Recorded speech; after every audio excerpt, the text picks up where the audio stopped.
नमस्कार। DD news पर आप देखना शुरू कर चुके हैं हमारा खास प्रोग्राम। इस वक्त मैं हूं लाल चंद्र सिंह। अगले 1 घंटे में हम देखेंगे कुछ ऐसी खबरें जिन पर चर्चा जरूरी है, और ये चर्चा हम करने वाले अपने संवाददाताओं और खास मेहमानों के साथ। और आज सबसे पहले बात करेंगे कि रक्षा मंत्री जम्मू कश्मीर में हैं राजनाथ सिंह, और आतंकियों पर इस बीच जबरदस्त गाज गिर रही है। रक्षा मंत्री ने बहुत सारी खास बातें कही हैं, हम आपको उसके बारे में बताएंगे।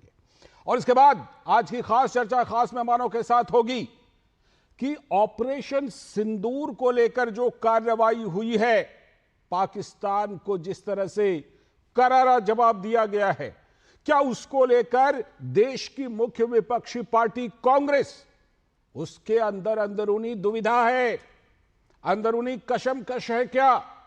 क्योंकि अलग अलग सुर आ रहे हैं कांग्रेस पार्टी के नेताओं के। उसके पहले भी पाकिस्तान के टीवी चैनलों पर हेडलाइन तक बने थे कांग्रेस के नेताओं के बयान।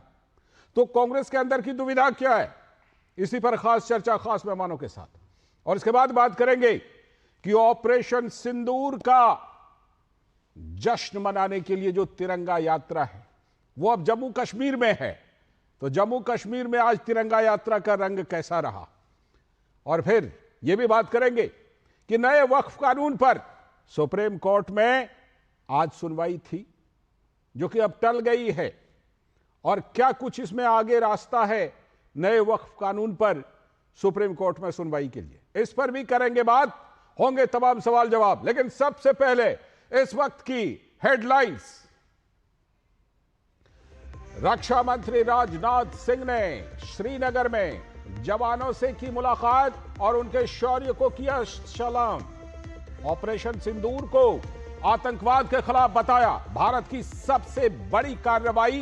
पाकिस्तान के परमाणु हथियारों को आईएईए की निगरानी में लिए जाने पर दिया जोर।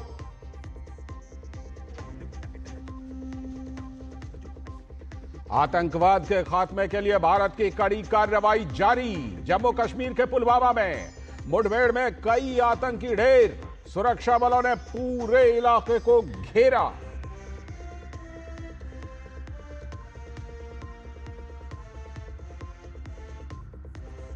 पाकिस्तान का चेहरा फिर हुआ बेनकाब।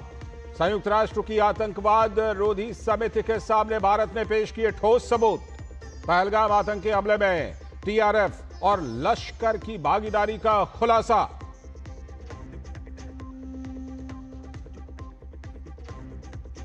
पूरा देश कर रहा है हिंद की सेना के शौर्य को नमन। ऑपरेशन सिंदूर के नायकों के सम्मान में देश भर में निकाली जा रही है तिरंगा यात्रा। राजस्थान के सीएम ने कहा सेना ने पाकिस्तान के दुस्साहस का दिया मुंह तोड़ जवाब। आज जम्मू कश्मीर में भी तिरंगा यात्रा।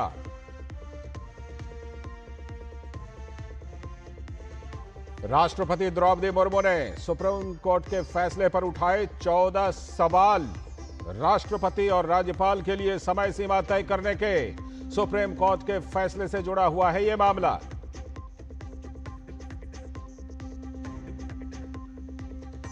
और ऑपरेशन सिंदूर के तहत पाकिस्तान के खिलाफ कार्रवाई को लेकर कांग्रेस के अंदर ही अलग अलग सुर। जयराम रमेश ने शशि थरूर से पूछा पार्टी लाइन से हटकर बयान क्यों दिए। तो ये थी इस वक्त की हेडलाइंस, और अब देखते हैं खबरों को विस्तार से। और आज सबसे पहले बात करेंगे आतंक पर गिरी जबरदस्त गाज की। रक्षा मंत्री राजनाथ सिंह जम्मू कश्मीर के दौरे पर हैं और जम्मू कश्मीर की सुरक्षा व्यवस्था की समीक्षा कर रहे हैं। श्रीनगर में सैनिकों को दिए गए अपने संबोधन में पाकिस्तान पर जमकर बरसे रक्षा मंत्री राजनाथ सिंह। भारत माता के मस्तक पर प्रहार का जवाब पाकिस्तान की छाती पर वार करके दिया गया, यह रक्षा मंत्री ने अपने बयान में कहा अपने संबोधन में।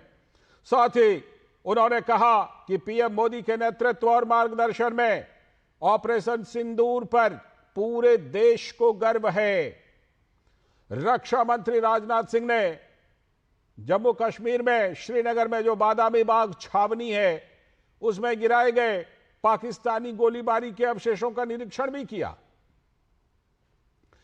और उन्होंने कहा कि ऑपरेशन सिंदूर आतंकवाद के खिलाफ भारत द्वारा चलाई गई अब तक के इतिहास की सबसे बड़ी कार्रवाई है।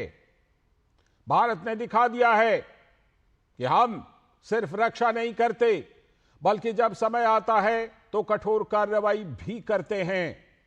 प्रधानमंत्री नरेंद्र मोदी ने आतंकवाद के खिलाफ दो टूक शब्दों में भारत की नीति को स्पष्ट कर दिया है। यह बात खासतौर पर रक्षा मंत्री ने कही। प्रधानमंत्री ने पाकिस्तान को यह भी बता दिया है कि आतंक और बातचीत यानी टेरर एंड टॉक एक साथ नहीं चलेगी। इस बीच इन सब के बीच जम्मू कश्मीर में आतंकवादियों और उनके ढांचों पर लगातार जबरदस्त प्रहार जारी है। इसी क्रम में त्राल में सुरक्षा बलों और आतंकियों के बीच मुठभेड़ में एक आतंकवादी मारा गया। दरअसल इलाके में दो आतंकवादियों के छिपे होने की खबर के बाद भारतीय सैन्य बलों ने यह कार्रवाई की। उधर पुलवामा में 48 घंटे में यह दूसरा एनकाउंटर है, क्योंकि इससे पहले मंगलवार को शोपियां में लश्कर के 3 आतंकियों को ढेर कर दिया गया था और उनके पास से हथियारों का जखीरा भी बरामद हुआ था, जो अपने नापाक मंसूबों को अंजाम देने के लिए इन आतंकवादियों ने रखा था। तो लगातार आतंकवादियों पर, उनके ढांचों पर जबरदस्त गाज गिरा रही है सुरक्षा बल वहां पर। तो रक्षा मंत्री राजनाथ सिंह जब जम्मू कश्मीर पहुंचे तो उन्होंने कहा कि प्रधानमंत्री नरेंद्र मोदी ने आतंकवाद के खिलाफ दो टूक शब्दों में भारत की नीति को बिल्कुल स्पष्ट कर दिया है। उन्होंने कहा कि प्रधानमंत्री ने पाकिस्तान को यह भी बता दिया है कि आतंक और बातचीत यानी टेरर एंड टॉक एक साथ नहीं चलेगी। हमारे प्रधानमंत्री श्री नरेंद्र मोदी जी ने दो टूक शब्दों में आतंकवाद के खिलाफ भारत की नीति को रीडिफाइन कर दिया है, इसे परिभाषित कर दिया है, जो यह कहती है कि हिंदुस्तान की सरजमी पर किया गया कोई भी आतंकी हमला एक एक्ट ऑफ वार माना जाएगा। साथ ही हमारे प्रधानमंत्री ने यह भी साफ कर दिया है, आतंक और बातचीत कदापि एक साथ नहीं चलेंगे, और अगर बात होगी तो आतंकवाद पर होगी और पाक ऑक्युपाइड कश्मीर पर ही होगी। साथ ही रक्षा मंत्री राजनाथ सिंह ने कहा कि आतंकवादियों ने भारत के माथे पर वार किया था और भारत ने उनकी छाती पर वार किया। पाकिस्तान को चेतावनी देते हुए उन्होंने कहा कि पाकिस्तान अपनी जमीन से आतंकवादी संगठनों को पनाह देना बंद कर दे। आतंकवादियों ने पहलगाम में आतंकवादी घटना को अंजाम देकर भारत के मस्तक पर चोट पहुंचाने की कोशिश की है। भारत की सामाजिक एकता को तोड़ने का भी प्रयास किया गया है। उन्होंने भारत के माथे पर वार किया, हमने उनकी छाती पर वार किया है और छाती पर घाव किया है। पाकिस्तान के जख्मों का इलाज इसी बात में है कि वह भारत विरोधी और आतंकवादी संगठनों को पनाह देना बंद करे और अपनी जमीन का इस्तेमाल भारत के खिलाफ किसी भी सूरत में न होने दे। तो ये लगातार जिस तरह से प्रधानमंत्री नरेंद्र मोदी पहले आदमपुर एयरबेस पहुंचे थे और वहां पर जवानों का हौसला बढ़ाया था, और उसके बाद अब रक्षा मंत्री जम्मू कश्मीर पहुंचे हुए हैं, वहां की सुरक्षा स्थिति का जायजा ले रहे हैं और तमाम बड़ी बातें कही हैं। और इस बीच आतंकियों पर काल बनकर के टूट पड़ी है भारतीय सेना और सुरक्षा बल के जवान। हमारे संवाददाता अश्विनी मिश्र हमारे साथ जुड़ रहे हैं ग्राउंड जीरो से। बिल्कुल देखिए, उनके पीछे वो जो श्रीनगर का लाल चौक है वो आपको बिल्कुल साफ साफ दिखाई पड़ रहा है। अश्विनी, सबसे पहले जरा रक्षा मंत्री की यात्रा की बात कर लेते हैं। तमाम बड़ी बातें रक्षा मंत्री ने कही, सेना के जवानों से मिले और तमाम सुरक्षा स्थिति का जायजा लिया। क्या कुछ कार्यक्रम रक्षा मंत्री राजनाथ सिंह का आज जम्मू कश्मीर में? जी लालचंद जी, अगर देखें तो रक्षा मंत्री खुद यहाँ पर जवानों से मिलने आए। उन्होंने कहा कि एक सामान्य नागरिक की तरह, रक्षा मंत्री की तरह देश के 140 करोड़ देशवासियों के वो दुआएं लेकर आए हैं, प्रार्थनाएं लेकर आए हैं, उनके शौर्य को सलाम करने आए हैं, कृतज्ञता ज्ञापन करने आए हैं। साफ तरीके से स्पष्ट शब्दों उन्होंने कहा। और जब रक्षा मंत्री पहुंचे वहाँ पर हवाई अड्डे पर उनका शीर्ष सैन्य अधिकारियों ने उनका स्वागत किया। खुद लेफ्टिनेंट गवर्नर जो है मनोज सिन्हा और यहाँ के मुख्यमंत्री उमर अब्दुल्ला भी रहे, उनके साथ उच्च स्तरीय बैठक की गई। सैन्य अधिकारियों के साथ उच्च स्तरीय बैठक की गई। सैन्य अधिकारियों के साथ उच्च स्तरीय बैठक करने पर जहां सीमा के वर्तमान हालात और लाइन ऑफ कंट्रोल के वर्तमान हालात पर चर्चा की गई, तो वहीं आंतरिक सुरक्षा व्यवस्था और आतंकवाद के खिलाफ चल रहे लगातार अभियान के जानकारी जो है मुख्यमंत्री एलजी मनोज सिन्हा और साथ ही साथ मुख्यमंत्री के द्वारा उनको प्राप्त की गई। साथ ही साथ सेना के अग्रिम क्षेत्रों में जो हमारे प्रथम गांव है, जिनको सीमांत गांव अब तक कहा जाता था, वहां पर हमारे नागरिकों को किस तरीके की और सुविधाओं की आवश्यकता है, किस तरीके से उनको और ज़्यादा उनकी सुरक्षा को रेनफोर्स किया जाना चाहिए, किस तरीके से उनकी जो अन्य अपेक्षाएं हैं जो कि एक प्रहरी की तरह ही उन गाँव में टिके रहते हैं, जबकि इस तरीके की अनेकानेक नापाक हरकतें पाकिस्तान की होती हैं, तो उनकी सुख सुविधा सुरक्षा के भी स्थिति का समीक्षा की गई और पूरी की पूरी विस्तृत बैठक हुई। आंतरिक आतंकवाद की चुनौतियों का भी और साथ ही साथ वर्तमान की लाइन ऑफ कंट्रोल और इंटरनेशनल बॉर्डर और पाकिस्तान से सटी हुई सीमा के गांवों के संबंध में जो स्थितियां उनकी समीक्षा की गई। राजनाथ जी के अगर संबोधन की बात करें तो उन्होंने एकदम साफ कह दिया। उन्होंने दिनकर जी की कविता की लाइनों को भी उद्धृत करते हुए कहा कि विषस्य विषमौषधम, यानी जहर का काट जो है वो जहर ही होता है। किसी भी रोग की दवा कड़वी दवा से ही होती है, मिठाई से किसी रोग का इलाज नहीं होता है। और वही कड़वी दवा, वही जहर को जहर से काटने का कार्य भारत ने ऑपरेशन सिंदूर के तहत किया है, जिसमें पाकिस्तान के 9 आतंकवादी ठिकाने ध्वस्त हुए, 11 से ज़्यादा एयरबेस ध्वस्त हुए। नागरिक स्थानों को भले ही नुकसान नहीं पहुंचाया गया, लेकिन आतंकवाद की कमर टूटी, पाकिस्तान की सेना का मनोबल टूटा, पाकिस्तान के हुक्मरानों का, सियासत दलों की जो है वो शर्म से पानी पानी चेहरा हुआ। और उन्होंने साफ तरीके से कहा कि कंगाली की लाइन जहां से लगती, पाकिस्तान जहां खड़ा होता है, कंगाली की लाइन वहां से शुरू होती है। अनेकानेक उनके लक्षणा व्यंजना अभिधा में उन्होंने बातें कही। आप जैसे कहेंगे उसी तरीके से इस मामले में इसको विस्तार देंगे। बिल्कुल अश्विनी, जो आतंकिस्तान है पाकिस्तान, वो तो चकनाचूर हो ही रहा है, लेकिन जो उसका ढांचा, उसके जो भाड़े के पिट्ठू, जो मुट्ठी भर गिने चुने अपने अंदर के गद्दार, उनके ऊपर जिस तरह से हो रहा है प्रहार लगातार, जम्मू कश्मीर में लगता है सुरक्षा बल काल बन करके, महाकाल बन करके ऑपरेशन सिंदूर को कंटिन्यू एक तरह से मान सकते हैं आप कि उनके ऊपर टूट पड़े हैं। लगातार जिस तरह से वहां पर चुन चुन करके घेरा जा रहा है और मारा जा रहा है, अश्विनी, ये बिल्कुल पैगाम है कि चलो पाकिस्तान के साथ तो अभी जो सैन्य कार्रवाई वो स्थगित है, लेकिन उनके भाड़े के पिट्ठू जो इधर हैं उनको बिल्कुल मटिया मेट करके ही लगता है भारतीय सेना और सुरक्षा बल मानेंगे। निश्चित तौर से लालचंद, अगर देखें तो पिछले 48 घंटों में 6 आतंकवादी मारे जा चुके हैं। 3 जो है शोपिया में मारे गए हैं, जिसमें शाहिद कुट्टे एक आतंकवादी था जो कि यहाँ का एरिया कमांडर भी माना जाता था, एलईटी से जुड़ा हुआ आतंकवादी था, जिसकी तलाश बड़े लंबे समय से 2016 से लगातार उसकी तलाश थी।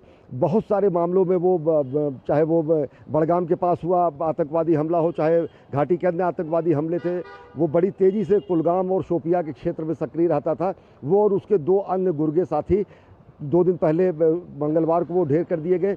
आज की अगर बात करें तो आज त्राल में अल सुबह ही एनकाउंटर का जो दायरा शुरू हुआ, जब क्रेडिबल इनपुट के आधार पर सुरक्षा बलों ने उस पूरे इलाके को घेरा, तो वहां पर आतंकवादियों द्वारा की गई गोलीबारी के बाद भीषण एनकाउंटर हुआ और उसके बाद 3 आतंकवादी ढेर कर दिए गए हैं। अभी उनकी पहचान और शिनाख्त होना बाकी है, लेकिन ये कहा जा रहा है कि 3 के तीनों जो आतंकवादी हैं वो स्थानीय आतंकवादी हैं, कश्मीर घाटी से संबंध रखने वाले आतंकवादी हैं। इससे पहले यहाँ सुरक्षा बलों ने 14 आतंकवादियों की सूची जारी की थी। 14 ऐसे आतंकवादी जो अलग अलग क्षेत्रों में, अलग अलग जिलों में, दक्षिणी कश्मीर के अलग अलग जिलों में वो काफ़ी सक्रिय थे। पाकिस्तान से वो सीमा पार से वो आतंकवाद की ट्रेनिंग भी पाए थे, उसके बाद लौट कर यहाँ पर लगातार खोरेजी और आतंकवाद की कायराना हरकतों को अंजाम दे रहे थे। उनमें अगर देखें तो जो नाम थे उन सारे नामों में से कई नामों को न्यूट्रलाइज किया जा चुका है। जिसकी मैं शोपिया के शाहिद कुट्टे की जो मैं बात कर रहा हूँ, उसके अलावा जो मैं अभी कह रहा हूँ कि 2 और आतंकवादी मारे गए, ये सारे वो आतंकवादी हैं जो चिन्हित किए गए थे और जो लगातार यहाँ घाटी में अमन चैन और आवाम के सुकून के लिए खतरा बने हुए थे।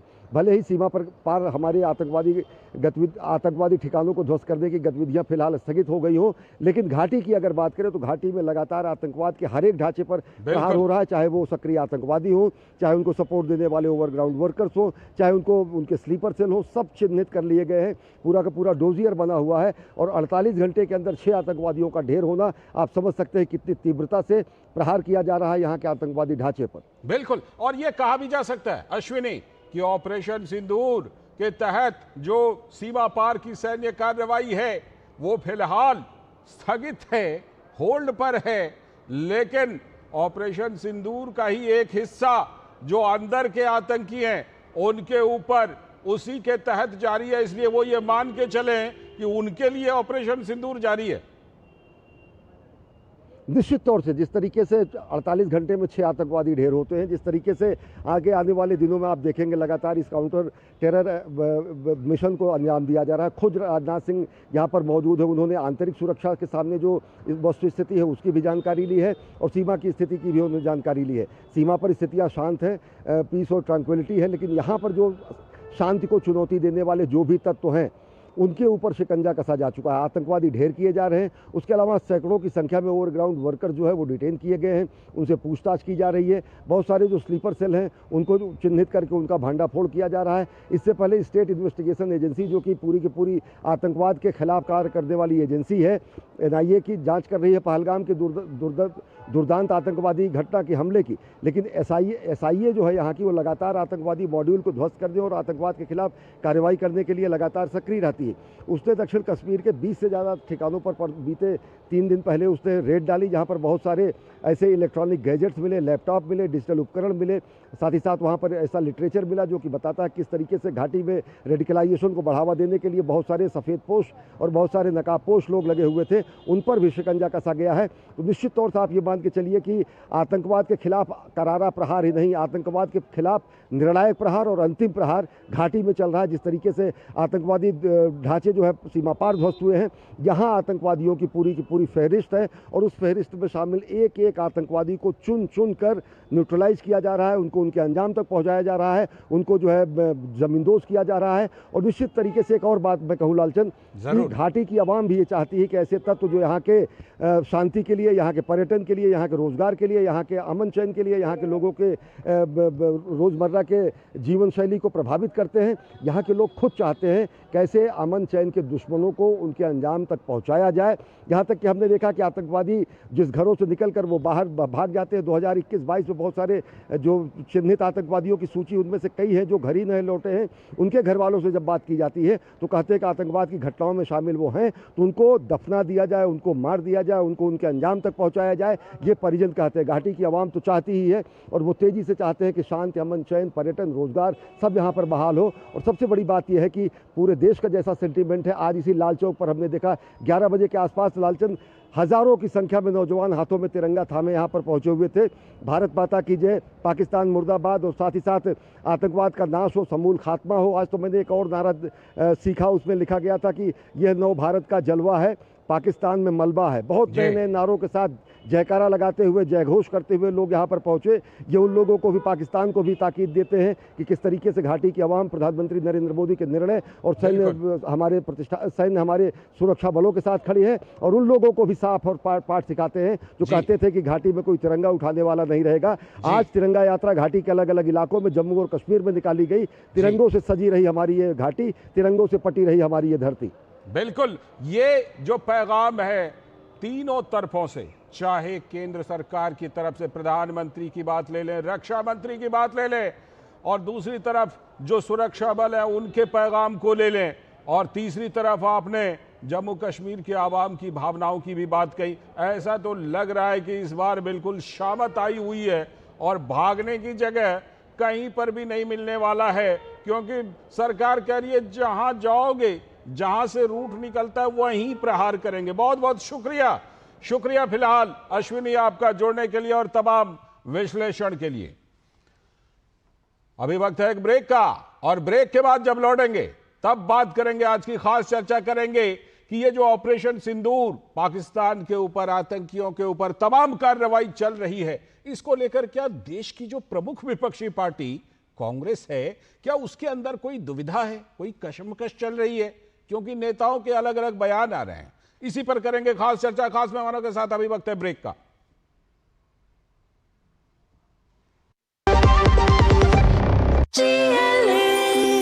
जो लक्ष्य चुना था समझ आने लगा है। GLA यूनिवर्सिटी, उच्च लक्ष्य की निश्चित प्राप्ति। मेरी पसंद, मेरी पसंद, मेरी पसंद। मेरी पसंद। हमारी पसंद। हम सबकी पसंद। मजबूत देश का मजबूत सरिया हो गया स्टील। स्वाद और सेहत के लिए कच्ची घानी तेल का बैलेंस मात्रा में इस्तेमाल करें। मैंने तो तय कर लिया, अब आपकी बारी है।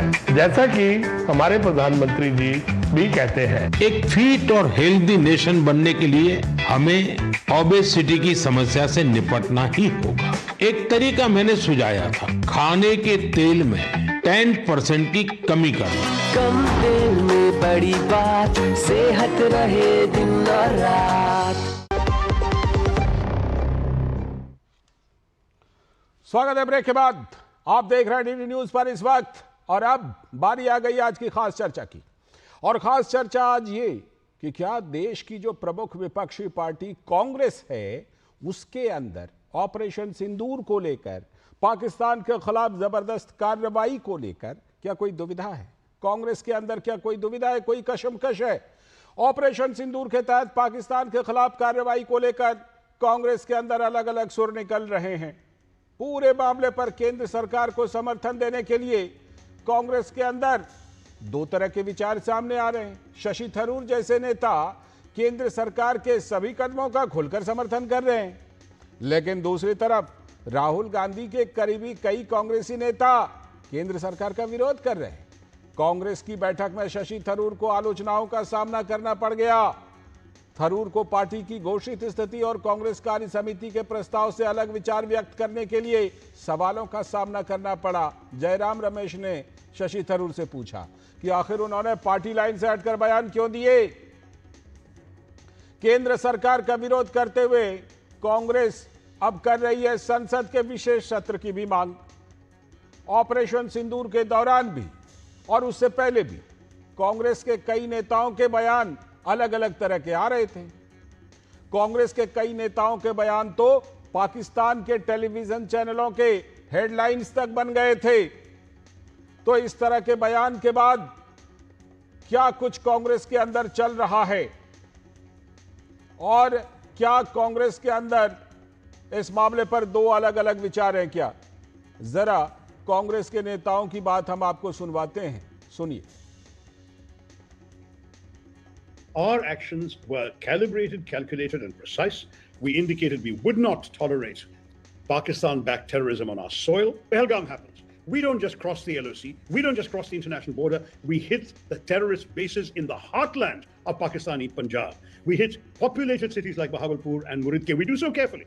We minimize collateral damage. But we are saying to them, listen guys, the gloves are off. The more you do, we are sending you an unmistakable signal. We are coming after you, and we don't care where you are, we will come for you. Now, this is, I think, a very, very powerful message. It needed to be sent. It was effectively sent. वो 4 या 5 जितने भी आतंकवादी रहे पकड़े गए क्या? यदि पकड़े नहीं गए हैं तो आपके ऑपरेशन सिंदूर कैसे सफल मानेंगे आप? और सवाल इस बात का है कि यदि सीज फायर हुआ उसके बाद भी 300-400 ड्रोन गिराए हिंदुस्तान में, अटैक उन्होंने किया, क्या जवाब दिया आपने?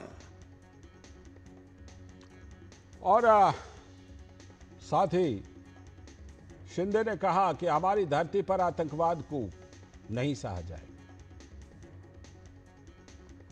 पहलगाम में हमारे बहनों का सिंदूर पोतने का काम पाकिस्तान के आतंकवादियों ने किया था, उसको मुंह तोड़ जवाब दिया ऑपरेशन सिंदूर ने।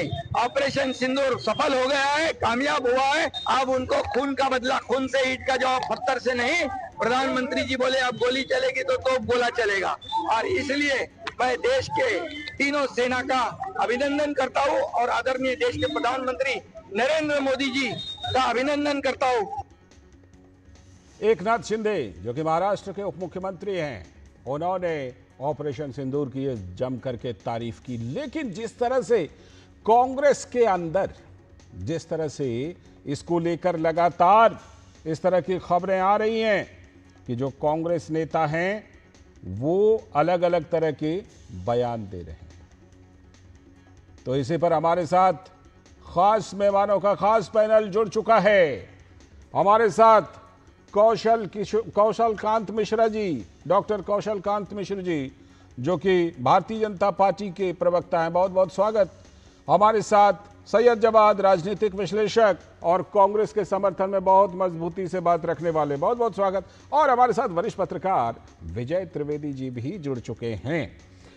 मैं जरा चर्चा को विजय त्रिवेदी सर के जरिए ही पहले विस्तार देता हूं। विजय सर, ऑपरेशन सिंदूर तो मान के चलिए कि 6 मई को लॉन्च हुआ, 6 मई की रात में, 7 मई की सुबह कहिए।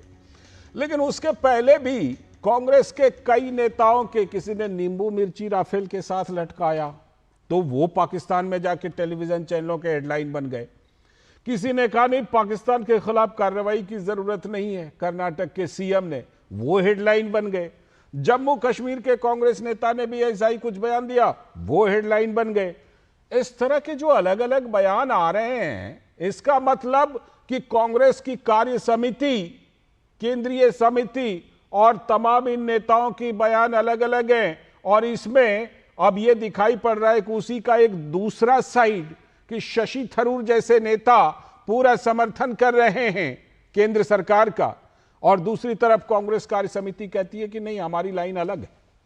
ये क्या इसके अंदर की कशमकश, कांग्रेस कहीं फंसी हुई है क्या इस मामले पर सर?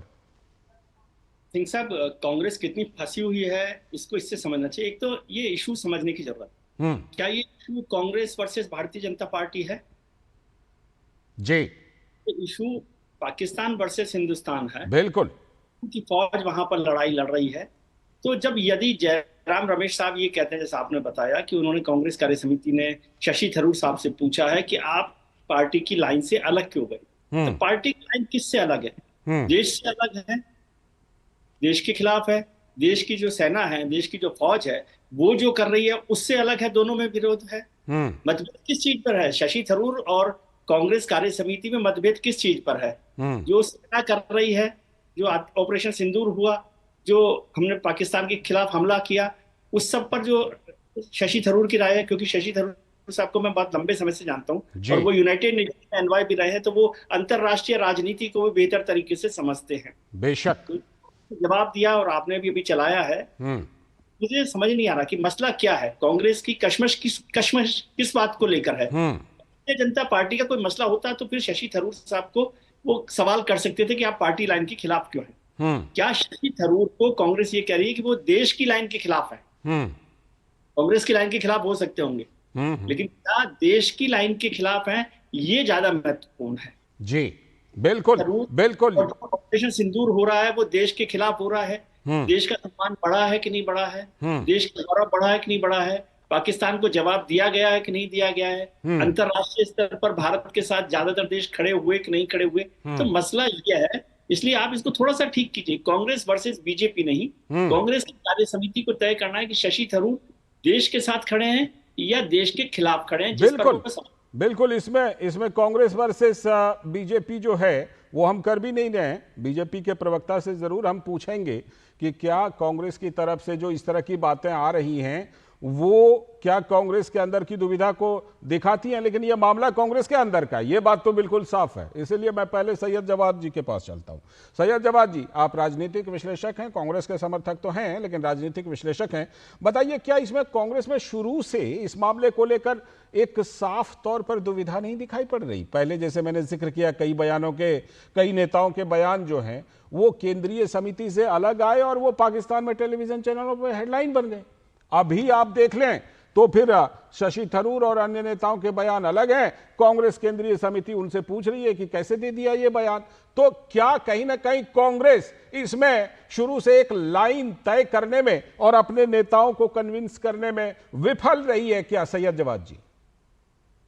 लाल सिंह सर, बहुत बहुत धन्यवाद आपको और आपके सभी दर्शकों को मेरा जय हिंद, जय संविधान। जय हिंद। देखिए, ना किसी हम सफर ना किसी हम नशी से निकलेगा, ना किसी हम सफर ना किसी हम नशी से निकलेगा, हमारे पैर का कांटा है हम ही से निकलेगा।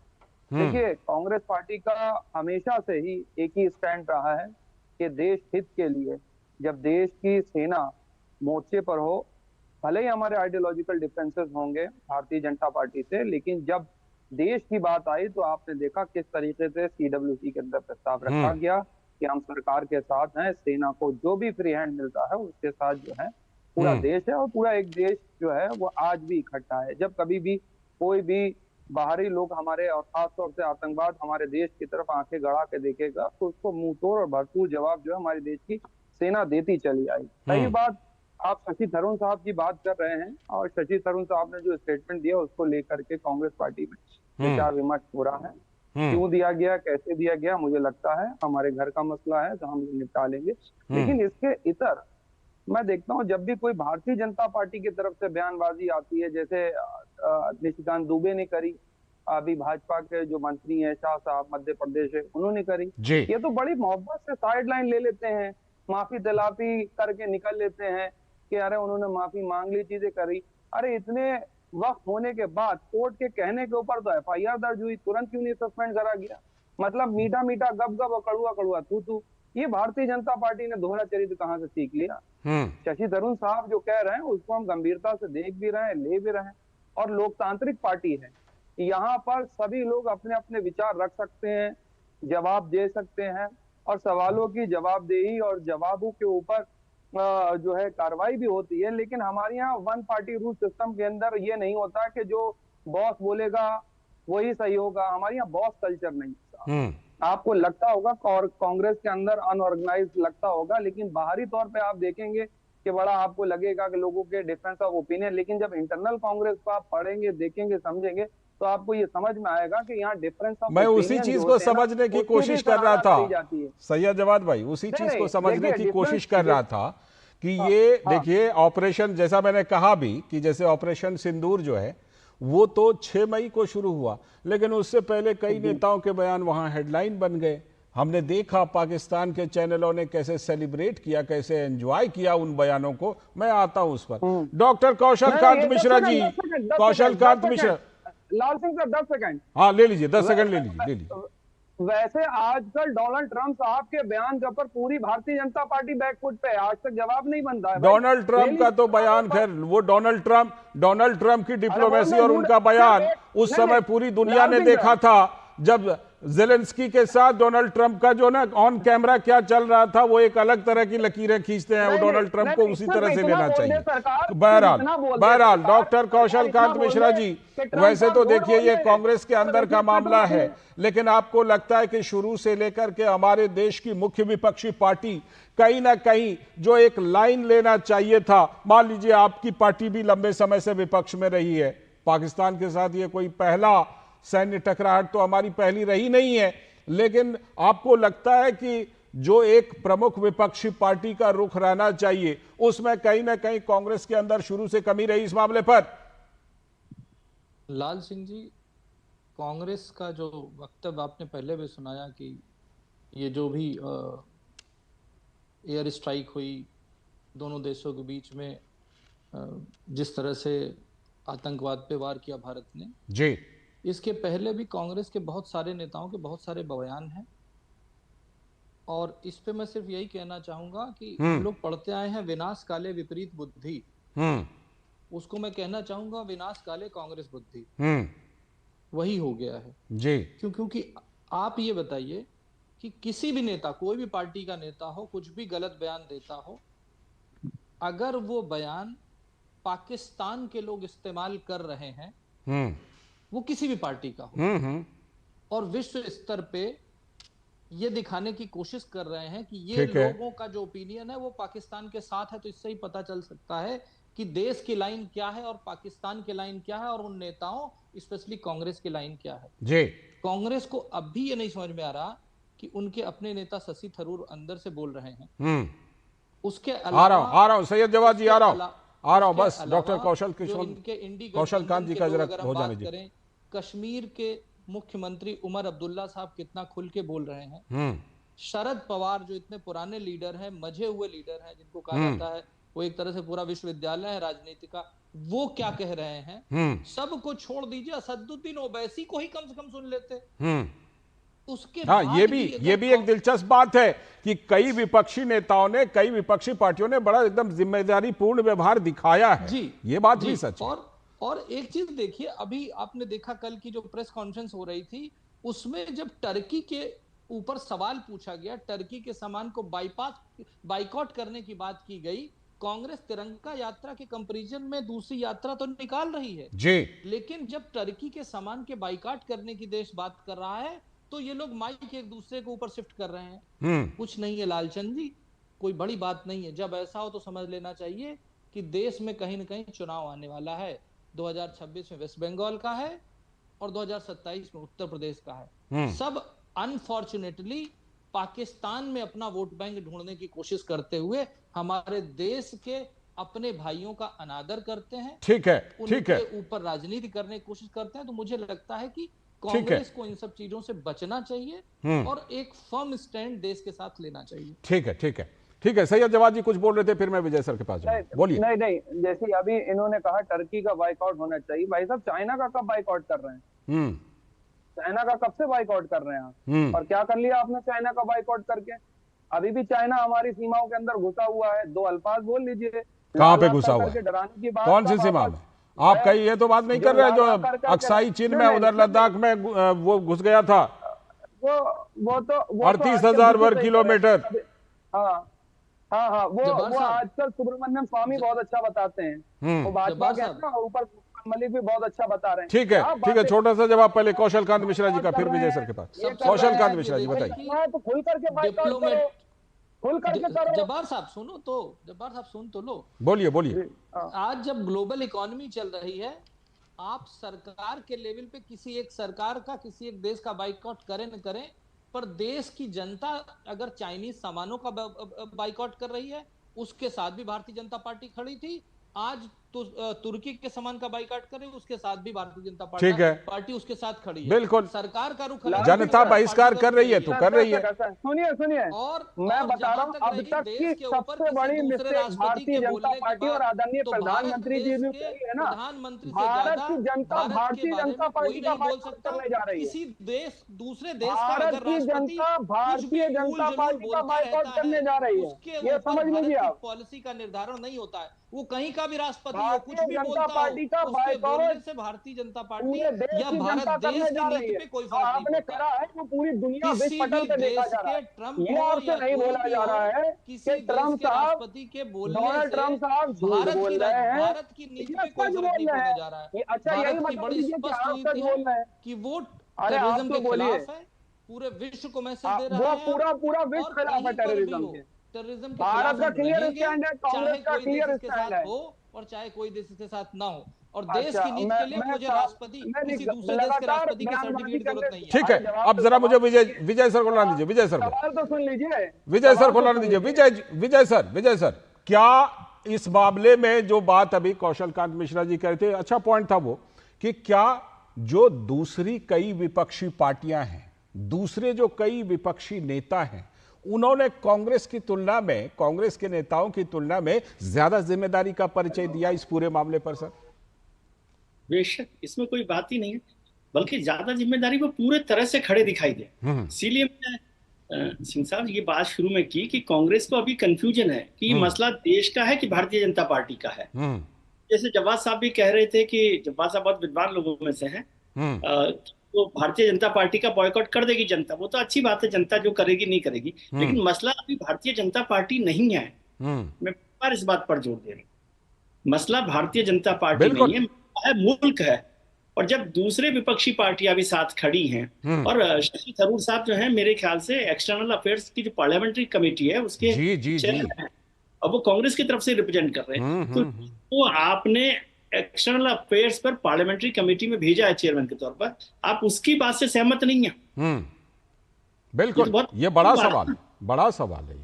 ये बड़ा सवाल है कि इस तरह से आप कैसे कर रहे हैं। और कांग्रेस को अभी देश के साथ खड़े होने की जरूरत है। कोई दुविधा किसी तरह, यदि वो दुविधा कहां पर है, केवल दुविधा यही है कि वो देश और बीजेपी में फर्क नहीं कर पा रहे। यही दुविधा का मेन पॉइंट है सैयद जवाद साहब, यही मेन पॉइंट है जिसकी वजह से शशि थरूर जी उन चीजों को समझ रहे हैं, लेकिन कांग्रेस कहीं ना कहीं उसको समझने में, जिसे कहते हैं, सक्षम नहीं है या समझना नहीं चाहती। नहीं, देखिए लाल सिंह सर, जहां देश की बात आती है, और कांग्रेस पार्टी एक एक्सपीरियंस पार्टी है और भारतीय जनता पार्टी से ज्यादा तजुर्बा, उम्मीद तो यही है कांग्रेस पार्टी से भाई, सबसे ज्यादा तजुर्बेकार पार्टी है। सुनिए, आदरणीय राहुल जी का आप स्टेटमेंट पार्लियामेंट के अंदर सुनिए, और उन्होंने फॉरेन पॉलिसीज को लेकर के बहुत बार सचेत करवाया कि इंडिया की जो पॉलिसी है वो चाइना और पाकिस्तान को दूर दूर रखने की। ये गवर्नमेंट जब से आई है, इस गवर्नमेंट की फॉरेन पॉलिसीज को उठा करके पढ़िएगा। मैं 2019 की पेंटागन की स्ट्रेटेजी पढ़ रहा था एक दिन बैठकर जी। उस स्ट्रेटेजी को जब आप पढ़ेंगे या सार्वजनिक, मैं आपसे कह रहा हूँ पढ़िएगा, 2019 की पेंटागन की स्ट्रेटेजी को पढ़ने की जरूरत है। मैं उसको अभी यहाँ सार्वजनिक तौर पर तो नहीं बोलूंगा, लेकिन आपके लिए कि आप लोग पढ़िए। कांग्रेस पार्टी ने हमेशा एक स्टैंड साफ रखा है कि चाइना और पाकिस्तान दोनों अलग अलग, लेकिन आप जिस तरीके से ये जो पॉलिसी चल रही है, इन्होंने चाइना और पाकिस्तान को एक प्लेटफॉर्म पे लाकर खड़ा कर दिया। अच्छा, हम इस बात के लिए आपने विपक्ष को तो दुश्मन समझ रखा अपना। ठीक है, अगर कोई विपक्ष सजेशन आपको देता है या आपको कौशल कांत जी को जवाब देना चाह रहे हैं, बोलिए डॉक्टर कौशल कांत मिश्रा जी। हमने भी पाकिस्तान जैसे बेगैरत मुल्क को, ठीक है, अब जवाब ले लीजिए डॉक्टर कौशल कांत मिश्रा जी। इसका आगे का नतीजा सुन लीजिए, क्या जवाब ले लीजिए, आगे का नतीजा। आगे भी कौशल कांत जी ठीक है कौशल कांत जी का जवाब। कौशल कांत जी बोलिए। चाइना के अंदर तेजी के साथ हम डिपेंडेंट होते चले और ज्यादा चाइना की तरफ हम लोग डिपेंड होंगे। After this war Syed Jawad भाई, सैयद जवाद इनके जवाब तो ले लीजिए जो सवाल उठाए। हाँ बोलिए। अभी जब्बार साहब जो बोल रहे हैं, पहले स्पेल में क्या बोले थे और अभी इसी स्पेल में दो बार क्या बोल गए। एक तरफ तो कहते हैं कि हम पाकिस्तान और चाइना को एक लेवल पे रखते हैं, दूसरी तरफ कहते हैं कि जी हम चाइना के खिलाफ हम कुछ नहीं करते। तो ये समझ में नहीं आ रहा कि पेंटागन की स्टडी पढ़ कितने कंफ्यूज हो गए हैं। क्या बोला और क्या अमेरिका में नहीं बैठे हो आप, देश के लिए सोचो। क्या बोला और क्या समझा? जो भी देश के खिलाफ है वो पाकिस्तान के बराबर है, चाहे वो किसी भी तरह से हो। और जहां तक रही कांग्रेस की पार्टी की बात, आप देखिए जो दूसरी पार्टियां हैं, समाजवादी पार्टी हुई, टीएमसी हुई, आम आदमी पार्टी हुई, आरजेडी हुई, वो भी अभी वेट एंड वॉच की पॉलिसी अपना रहे हैं, बोल नहीं रहे, चुप हैं। लेकिन कांग्रेस के लिए जो मैंने कहा ना, विनाश आपने विशेष सत्र अभी तक क्यों नहीं बुलाया? ठीक है, मुझे लगता है 100 बातों की एक बात जो विजय सर ने कही कि कांग्रेस के अंदर कहीं ना कहीं ये चीज है, ऐसे व्यवहार कर रही जैसे कि मतलब भारतीय जनता पार्टी वर्सेस कांग्रेस का मामला। मुझे लगता है जो जड़ है ना वो वहीं पर है। इसको अगर कांग्रेस दुरुस्त कर ले, क्योंकि कभी दूसरी पार्टियां भी विपक्ष में रही है ना जो आज सत्ता में है, उन्होंने तय किया था, उन्होंने 1971 के समय तय किया कि उनका क्या रुख होना चाहिए, 65 के समय तय किया, हर समय उन्होंने अपने रुख को तय किया। बहरहाल बहुत बहुत शुक्रिया। ये कहा जा सकता है कांग्रेस कम से कम अगर शशि थरूर जी से सीखे, ना सीखे दूसरी पार्टियों से सीखे जो दूसरी विपक्षी पार्टियां हैं। शुक्रिया विजय सर जुड़ने के लिए, शुक्रिया कौशल जी जुड़ने के लिए, शुक्रिया सैयद जवाद जी जुड़ने के लिए, आप सभी का। और अभी वक्त है एक और ब्रेक का। ब्रेक के बाद जब लौटेंगे तो बात करेंगे कि जो ऑपरेशन सिंदूर को जश्न मनाने के लिए, उसका जो जश्न मनाने के लिए जो तिरंगा यात्रा निकाली जा रही है, जम्मू कश्मीर में बहुत जबरदस्त यात्रा निकली है, वहां पर आपको ले चलेंगे। वक्त है ब्रेक का।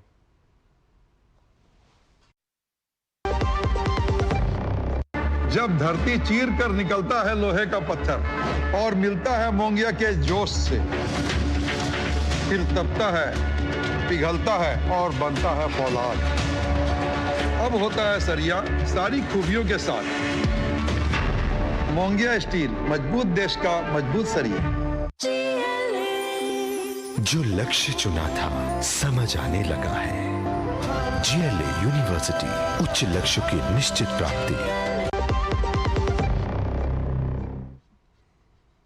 स्वागत है ब्रेक के बाद। आप देख रहे हैं डेली न्यूज पर इस वक्त, और अब बारी आ गई है तिरंगा यात्रा की झांकियां देखने की, जो जम्मू कश्मीर में जबरदस्त तिरंगा यात्रा निकाली गई है। दरअसल पहलगाम आतंकी हमले और उसके बाद पाकिस्तान के साथ जारी तनाव के बीच श्रीनगर के लाल चौक में आज तिरंगा यात्रा निकाली गई, और लाल चौक के साथ साथ ये पहलगाम में भी जबरदस्त तिरंगा यात्रा निकाली गई है। लाल चौक पर खास तौर पर दिखा नजारा, और ये न केवल आतंकवाद के खिलाफ एक मजबूत संदेश है, बल्कि पाकिस्तान को भी आम लोगों की तरफ से एक साफ तौर पर चेतावनी है। इस यात्रा में हजारों लोग शामिल हुए जिन्होंने तिरंगे के साथ मार्च करते हुए आतंकिस्तान के खिलाफ अपनी आवाज बुलंद की। और जैसा हमने बताया, पहलगाम में भी तिरंगा यात्रा निकाली गई, जहां पर सैकड़ों लोग शामिल हुए। वही पहलगाम जहां पर पर्यटकों को मारा था। पहलगाम में ही आतंकियों ने 22 अप्रैल को हिंदू पर्यटकों का नरसंहार कर दिया था, धर्म पूछ पूछ कर मारा था। बैसरन घाटी घूमने गए पर्यटकों का धर्म पूछा और 26 लोगों को गोली मार दी, उसमें से एक नेपाली मूल का नागरिक था। इस घटना ने पूरे देश को हिला दिया और पाकिस्तान के खिलाफ गुस्सा को भड़का दिया और भारत ने इसके बाद जवाबी कार्रवाई के तौर पर ऑपरेशन सिंदूर चलाया, जिसमें पाकिस्तान में बने आतंकी ठिकानों को नेस्तनाबूद कर दिया गया। तो भारतीय सेना के इसी शौर्य को नमन करते हुए पूरे देश में तिरंगा यात्रा निकाली जा रही है और इसी क्रम में जम्मू कश्मीर में भी यह तिरंगा यात्रा निकाली गई।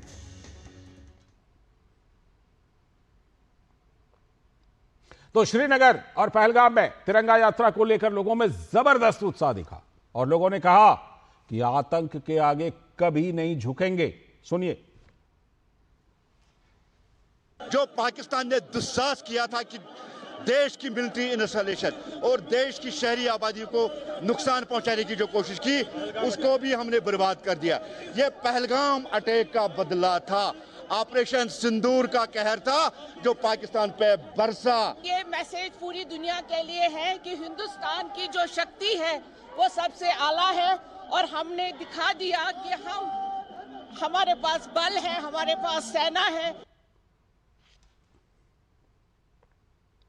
जो यहाँ पे हमने रैली आज की है, ये उन दरिंदों को जिन्होंने कायराना हमला किया है, जिन्होंने दरिंदा हमला किया है, जिन्होंने बुज़दिलाना हमला किया है, उनको एक जवाब है।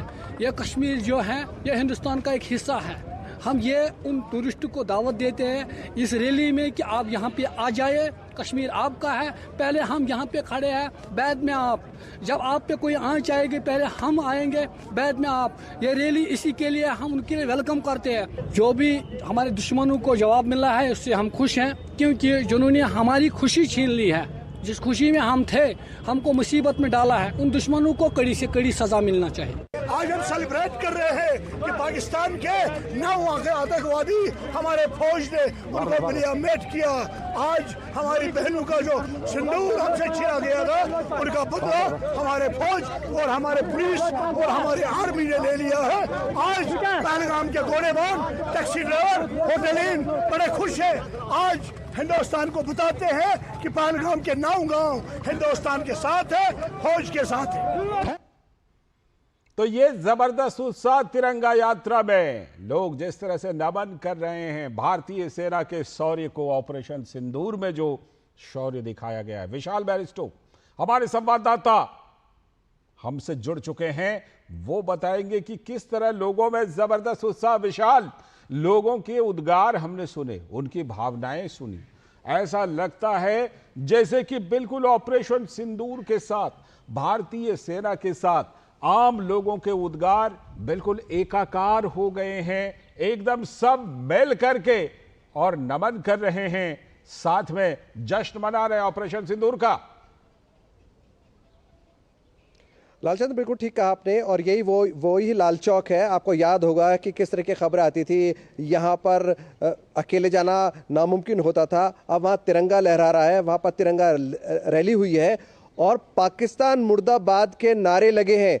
लगातार नारे शेर कश्मीर पार्क से लेकर लाल चौक तक, पाकिस्तान मुर्दाबाद, भारतीय फौज जिंदाबाद, पहलगाम के हत्यारे मुर्दाबाद, इस तरह के नारे। और ये सब इसलिए हुआ है क्योंकि लोगों ने ये बता दिया है पूरी दुनिया को कि कश्मीर भारत का ताज था, है और रहेगा, और कश्मीरियों को भारत से कोई अलग नहीं कर सकता। और आपने सुना एक साउंड बाइट में वो कह रहे हैं कि हम आपकी सुरक्षा की जिम्मेदारी लेती है, आप आइए, टूरिस्ट को बोल रहे हैं वो, और आप की जिंदगी की हिफाजत करना हमारी ड्यूटी है। हम आतंकवादियों का लोहा लेंगे। अब कश्मीर जो है वो उबल रहा है, आतंकवाद के खिलाफ उबल रहा है। लालचंद्र जी, जिस तरह से कि लोगों की भावनाएं देख रही हैं, जिस तरह तिरंगा यात्रा में लोग शामिल हो रहे हैं विशाल, उससे निश्चित तौर पर जो आतंकिस्तान है उसको तो पैगाम जा ही रहा है, और उनके जो भाड़े के टट्टू जिनको चुन चुन करके सुरक्षा बल मिट्टी में मिला रहे हैं, उन लोगों तक भी ये पूरा दृश्य और पूरी भावनाएं पहुंच रही होंगी। बिल्कुल ठीक कहा लालचंद्र आपने, भाड़े के टट्टू। और अब तक 6 भाड़े के टट्टुओं को पिछले 48 घंटे में ढेर किया जा चुका है।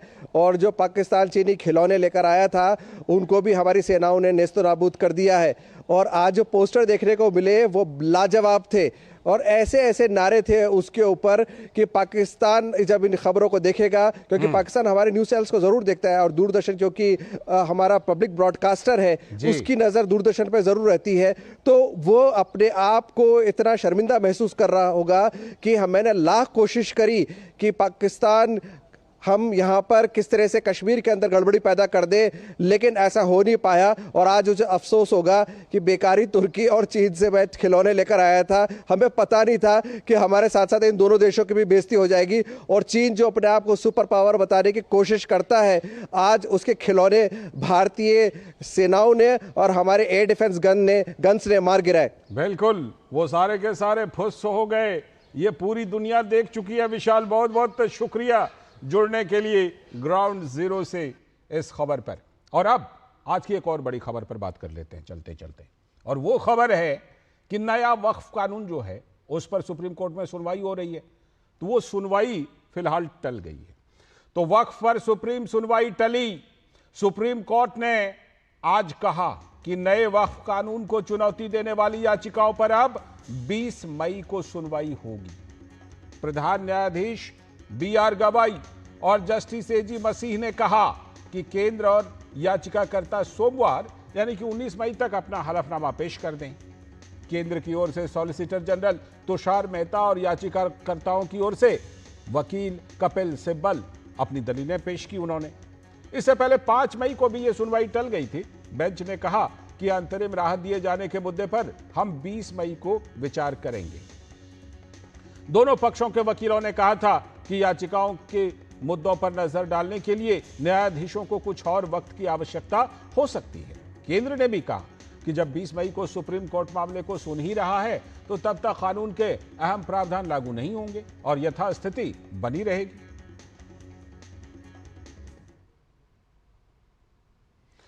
तो इस मामले में क्या कुछ वरुण सिन्हा वकील ने कहा है, आइए जरा देखते हैं। The matter was fixed for hearing on interim relief as well on the main relief. But the honorable judges very clearly said that since they had very little time to go into the entire documents, therefore now they have fixed this matter on Tuesday. On Tuesday, the matter will be heard for interim relief only. So both the sides will have to exchange their documents prior to Monday. And on Monday, the short notes on the argument has to be filed. And now the matter on interim relief will be heard on Tuesday. और इस मामले में याचिकाकर्ता मुफ्ती अब्दुल ने क्या कुछ कहा, उनको भी सुन लेते हैं। कपिल सिब्बल साहब जो मोहम्मद मदनी की तरफ से, जो कि पटिशनर है जमीयत उलमा हिंद की तरफ से, जब पेश हुए और बात की है, काफ़ी देर तक जज ने दोनों की बातों को सुना है, लेकिन आखिरी इस पर पहुंचे कि हम दोबारा से इन तमाम दोनों को मौका दे रहे हैं और अपने पॉइंट्स बना करके जो भी है एक दूसरे को शेयर करें और उसके बाद फाइल करें और फिर हम ट्यूसडे में सुनेंगे। 2-2 घंटे दोनों तरफ से सुनेंगे और उसके बाद कुछ डिसाइड करेंगे। जोड़ते हैं अपने संवाददाता विकास सारथी से, जो सुप्रीम कोर्ट की खबरों पर बड़ी पैनी नजर रखते हैं और आज इस मामले पर उन्होंने पूरी नजर रखी है। विकास, अब 20 मई को सुनवाई होगी, क्या इसके पीछे मुख्य वजह यह मानी जाए कि इससे पहले, क्योंकि जो प्रधान न्यायाधीश पहले थे जस्टिस संजीव खन्ना, वो इसकी सुनवाई कर रहे थे और अब प्रधान न्यायाधीश BR गवाई जो नए प्रधान न्यायाधीश बने हैं वो इस 3 सदस्यीय समिति के अध्यक्ष हैं, तो क्या इस वजह से कुछ और दिन इस मामले को टाला गया है कि 20 मई को अब सुनवाई होगी? देखिए, एक तो वजह यह भी है कि अब बेंच चेंज हुई है और नई बेंच इस मामले की सुनवाई करेगी। दूसरी वजह यह भी है कि दोनों पक्षों ने अपनी अपनी दलीलें जो लिखित में दी थी उनका एक सार कोर्ट ने कहा था कि आप एक दूसरे के साथ साझा करिए ताकि आने वाले दिनों में बहस के समय आसानी हो। तीसरा जो महत्वपूर्ण बात यहाँ पर है लालचंद, वो ये कि अब अगली तारीख पर अंतरिम रिलीफ की जो बात की जा रही थी, अंतरिम राहत की जो बात की जा रही थी, उस पर सुनवाई होगी और उस पर कोर्ट का आदेश आ सकता है उसके बाद कुछ अगले दिनों में। क्योंकि अभी तक की जो व्यवस्था आप देख रहे हैं उसमें सुप्रीम कोर्ट ने अपनी तरफ से कोई रोक खुद आदेश देते हुए नहीं लगाई है, बल्कि केंद्र ने खुद ये बात कही थी कि वो जब तक सुप्रीम कोर्ट इस अंतरिम राहत के मुद्दे पर कोई निर्णय नहीं ले लेता तब तक केंद्र खुद इन 3 महत्वपूर्ण प्रावधानों को लागू नहीं करेगा। तो क्या कोर्ट का रुख रहता है अंतरिम राहत को लेकर के? क्या इसी बात को, जो कि अभी तक 3 प्रमुख प्रावधानों को लागू न करने की बात पर कोर्ट एग्री रहता है, या अगर केंद्र सरकार ये इस बात को मनवाने में कामयाब हो जाती है कि प्रथम दृष्टया जो चिंताएं हैं या जो शिकायतें हैं याचिकाकर्ताओं की वो सही नहीं है, अगर केंद्र ये मनवाने में कामयाब हो जाता है तो कोर्ट मेरिट्स पर सुनवाई करे और अंतरिम राहत की बात जो है उसको फिलहाल के लिए एक तरफ रख दे। और इस स्थिति में जो ये अंतरिम व्यवस्था हम लोग देख रहे हैं, जो कि खुद केंद्र सरकार के आश्वासन पर चल रही है, इसमें कुछ बदलाव हो सकता है। तो ये 2 विकल्प आने वाले दिनों में कोर्ट के सामने होंगे। विकास, जैसा कि हम जानते हैं कि कई दर्जन याचिकाएं पड़ी थी, उनमें से 5 याचिकाओं को सुप्रीम कोर्ट ने लेकर उस पर सुनवाई शुरू की थी। मैं चाहता हूं कि जरा संक्षेप में सुप्रीम कोर्ट में जो अभी तक इस मामले पर हुआ है, जरा संक्षेप में आप जरूर एक बार दोहरा दें।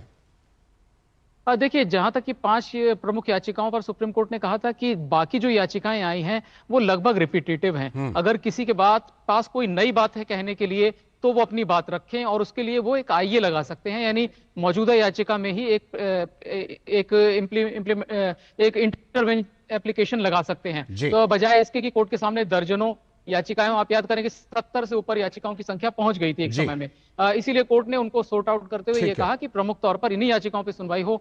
मेरिट्स पर अभी कोई सुनवाई नहीं हुई है। कोर्ट ने कुछ सवाल रखे थे केंद्र के सामने, मसलन की बहुत सारी पुरानी इमारतें हैं जिनके डॉक्यूमेंट्स नहीं होंगे, वो लोग कैसे ये बात साबित करेंगे कि उनको ये वक्फ कर दी गई थी प्रॉपर्टी। ये एक प्रैक्टिकल इशू है, इसको एड्रेस करने के लिए फिलहाल आप इन प्रावधानों को लागू ना करें। बिल्कुल, अब 20 तारीख पर सभी की नजर रहेगी। बहुत बहुत शुक्रिया विकास सारथी आपका जुड़ने के लिए इस खबर पर, और साथ में जो बैकग्राउंडर है इस खबर की वो भी बताने के लिए। और इसी के साथ आज के इस वक्त में इतना ही। पूरी टीम को दीजिए अनुमति, लेकिन डीडी न्यूज पर खबरों और कार्यक्रमों का सिलसिला लगा